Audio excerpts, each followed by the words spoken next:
Hello everyone, I am Adolfo por la Borda, and in this opportunity I would like to present to you the biography of the 17th century Spanish official Sebastián Hurtado de Corcuera. This truly fascinating character was an expert military man and an experienced politician. Perhaps some of you may already know him as he was one of the Philippines' most famous governors during that period. However, his story goes much beyond the Asian archipelago. He actually lived and served the king across the whole world. His deeds to the crown began with great success in the 1620s in the war in Flanders. There, he gained enough credit to be appointed aide to the Viceroy of Peru in Lima, across the Atlantic. Afterwards, he was named governor of Panama, and some years later, governor of the Philippines. He held this last office for 9 years, and his term ended badly. His successor had him in jail for over 5 years. Nonetheless, he eventually regained his freedom and returned to Spain with his reputation intact. Indeed, he became one of the king's favorite officials. Philip IV personally chose him to serve in several delicate missions: to pacify the city of Córdoba in Andalusia after a popular revolt, to organize the military defense of Asturias against an English attack, and to govern Sanlúcar de Barrameda, that critical Atlantic port. Finally, in December 1659, he accepted the government of the Canary Islands, where he died some months after his arrival. In many ways, Corcuera's biography is at the same time exceptional and ordinary.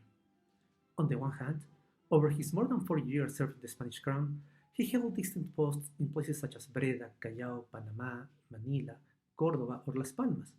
In those locales, he had to adjust to disparate weathers, cultures, languages, and people, as well as to face very different problems and enemies. His worldwide movement is astonishing, as it is the unusual trial of sources that he left behind.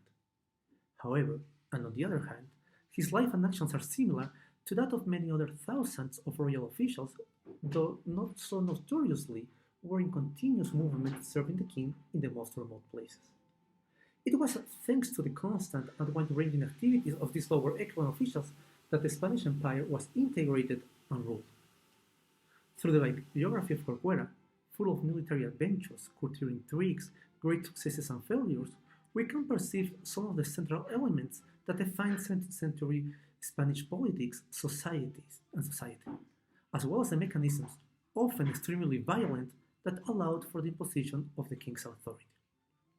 This official transferred his accumulated knowledge and experiences from one region to the other, and he surely knew when to behave furiously and when to act mercifully. Moreover, this case highlights the multidimensionality of early modern mobility. Hurtado de Corcuera's movement was first of all geographical, but it was also social and political.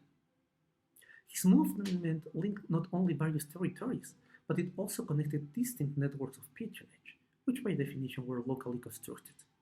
His mobility was defined by several overlapping and sometimes opposing interests and motives. In fact, throughout his years of service, Hurtado de Corcuera never lost touch with his family and homeland.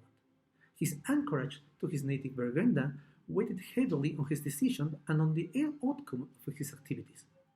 These foregrounds how familial and imperial networks and interests interwove in the early modern Spanish Empire.